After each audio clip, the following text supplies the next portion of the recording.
Well, that was a fun, action-packed game nonetheless. We saw a fight. We got to see every single player play except for Matt Bonner 2.0. So, unfortunately, he's the only one that didn't get to see the court because Malik Rose 2.0 got to see it instead. You know, Spoon and Kada. Hold on, let me take a drink. My voice got a workout from all the yelling I did at the TV and the podcast I was on with Sporthead Network. Yeah, after the game was over. So subscribe to them. Link is in the description because they had their podcast with me will be out sooner than later.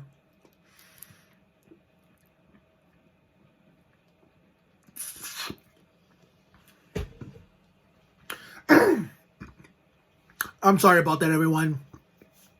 So anyway, I wasn't going to make this video, but I thought, well, I'm doing like a date night vlog with Janet tomorrow, so you get to see my girlfriend for the first time here on my YouTube channel. I remember the last time I had a girlfriend and was doing YouTube full time, it was my ex-girlfriend, Helena Hurt. So, like, I was still running the channel full time when we broke up, but ever since, like, you know, after I took a break, started my break from YouTube after the Tommy Rose birthday video, I went through a month of misery in all of March of 2019, and then the month of redemption was April 2019, and I can remember this just like at the top of my hand. And the month of May was like the month of rebuild, a rebuilding month, and that's why probably God didn't give us like a warm spring at that May. He waited till mid to late June to finally give us warm weather in 2019.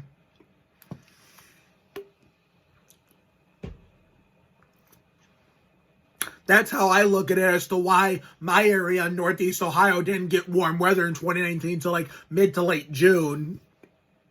And by then, everything was looking up again until, you know, my old Twitter account got taken away, and then the next day the pandemic hit.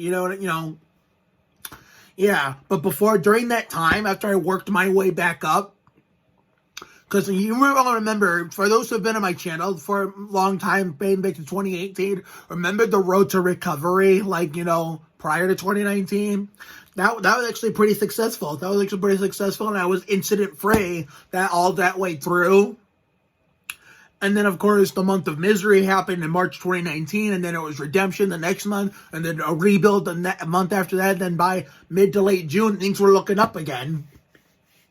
And then I met Janet. Well, actually, no, I met Janet long before that. 2017, I was doing videos, but not full-time. I was doing it part-time. But then, come 2019, I was trying more experiments with girlfriends, considering that Janet wasn't ready for a relationship. Where you're gonna hear more from us, like tomorrow, like when I do the date night vlog. So we're going to Red Robin, by the way, for like a special date. It's not for anything specific. It's just like a regular date night. So then come like after the last girlfriend before Janet, I took like 2 weeks of a break from like dating somebody. And then I thought, well, Janet, because I've had my I laid my eye on Janet in 20, was it 28? Did I say 2 years of trying or 3 years of trying? But anyway, I met her in 2017 and laid my eye on her right away. And then we went for it in 2017, but someone fucked it up like Fabricio Alberto. Then we tried it again in 2018, but God said we weren't ready. And like she was not ready more than I was. She was more not ready than me. And then 2019 we met again, and then she thought about it, and then she asked her staff. And then comes September 19th, 2019, even though I was taking a break from YouTube at that time. Hamrick lost his ride at RCR for Tyler Reddick, but that was the downside. The upside is Janet said yes, and like her staff told her yes, and when she told me yes, and we've been dating since then, and here we are, a whopping Tony Stewart 20 months later, and we were supposed to be the Columbia Torch Lady and TriStar Pegasus for Halloween a year ago, if it wasn't for COVID, because, you know, Columbia TriStar Television used to produce my favorite game shows of all time, Jeopardy and Wheel of Fortune. That's where I got the idea from. But we might promote our Wheel of Fortune fan creations tomorrow, so you might see that. Like, We'll probably do that in the car, if anything, like either on the way to the restaurant or on our way back from dropping her off at her house. But, well, you'll find out tomorrow. So, anyway, let's talk about the Spurs-Pacers game on Bally Sports Southwest, where I still will call, like, that technically I'll still call it Fox Southwest, but you know what I meant. But anyway, I was late coming to the game today.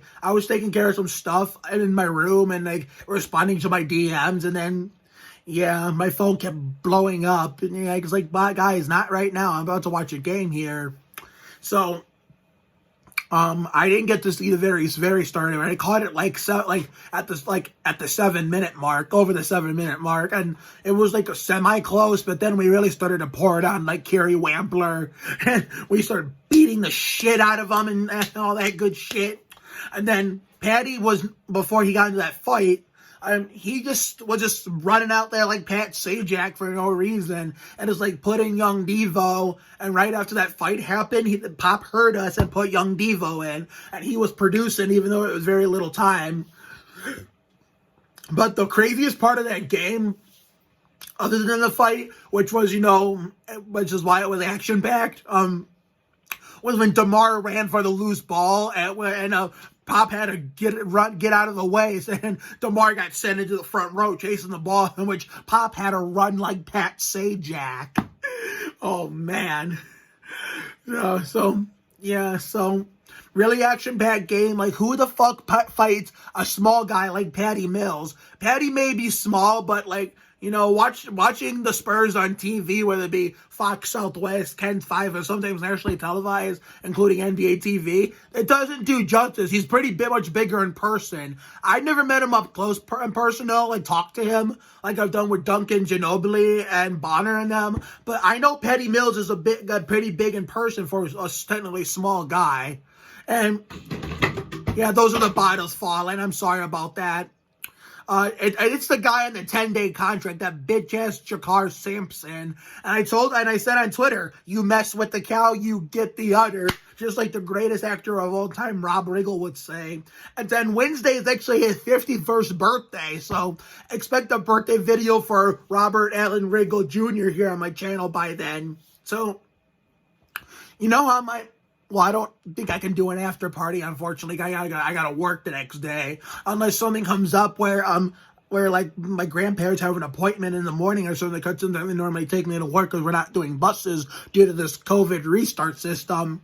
So if something comes up to the point for them where I don't have a right to go to work, then you might see the Rob Riggle like post game after parties. But I'll let you guys know by tomorrow on TikTok or something if I get to go to work on Thursday. Because, tomorrow I have to go, and I was going to stay home and get ready for the date night, but I might as well go so I can have a productive day and have more time to shave these nasty-ass whiskers off. Not because they're annoying me, because not much has grown back yet, but that way I can look good for my smoking hot girlfriend, Anyway, that game was action-packed. You had DeMar going for the loose ball in the front row, and Pop ran like Pat Sajak to get out of the way. And then bitch-ass JaKarr Sampson, that 10-day contract nobody, trying to pick a fight with Patty Mills. And don't fuck with Patty because, even though he looks small, he's the goat at fucking up kangaroos like Fabricio Alberto. So he ain't gonna take no shit. And Rudy, as much as he's pissed me off this year with his garbage-ass play, for once I'm on that clown side because he was sticking up for Patty, and like, you ain't gonna mess with my fucking teammates, bitch. Sampson should be counting his blessings that Rudy didn't get the chance to knock his ass out, along with the fact that DeMar wasn't on the court at the time, because if it was Rudy and DeMar out there at the same time it happened, they both would have teamed up to fuck him up like Fabricio Alberto. Adding insult to injury would have been Drew Eubanks out there at the same time. So Sampson shouldn't be counting his blessing that Drew Banks, Lone Star DeMar, and Rudy weren't out there at the same time. They would have ganged up on him and fucked him up like Fabricio Alberto. That's for damn sure. I'm glad they didn't. I'm glad, like, they didn't pull no BS like they did Saturday night on Gorgie. Like, except this was like during the middle of the fourth quarter, I think, toward the beginning of the fourth quarter, I think. But like Gorgie, when he got ejected on Saturday night versus the Suns, the game was just about over because Frank Kaminsky was a bitch. So no matter, well, it doesn't matter how much time was left in the game or let alone the quarter. I'm just letting it throw out Patty and Rudy because, you know, they didn't do anything. Patty was the one who got her, you know, Sampson hurt first, and, you know, yeah, Sampson hurt him first, and Rudy was just sticking up for his teammate. You know, Sampson was all in the wrong here. So, but I'm glad it was, if all Rudy and Patty got was just one technical each, but. And, you know, Sampson got a technical, which could have kept him in the game if he didn't get assist a flagrant 2. That motherfucker will be out of the league by next year. That's for damn sure. I read on Twitter some guy, I don't know if I remember this game, where somebody pushed one of our players. I can't remember which player it was on the time, whether they're still with us or they're not with us anymore. That some idiot pushed, who was that guy that pushed one of our players but then was out of the league the next year? Someone fill me in on that in the comments. But the same thing could happen all over again with Sampson's bitch ass. So that was like one hell of a game. That's for damn sure. You know, and a million little things with it being on Wednesdays now. Wednesday is going to be a really, really busy day. Rob Riggle's birthday, a million little things, the Heat and the Spurs. I have a lot to do. I don't know what I'm going to watch. I don't know if I should watch the Spurs or AMLT. You know what? I'll figure that out tomorrow. I'll think of something tomorrow. And if I decide to watch the Spurs, it'll be the Rob Riggle post-game after party.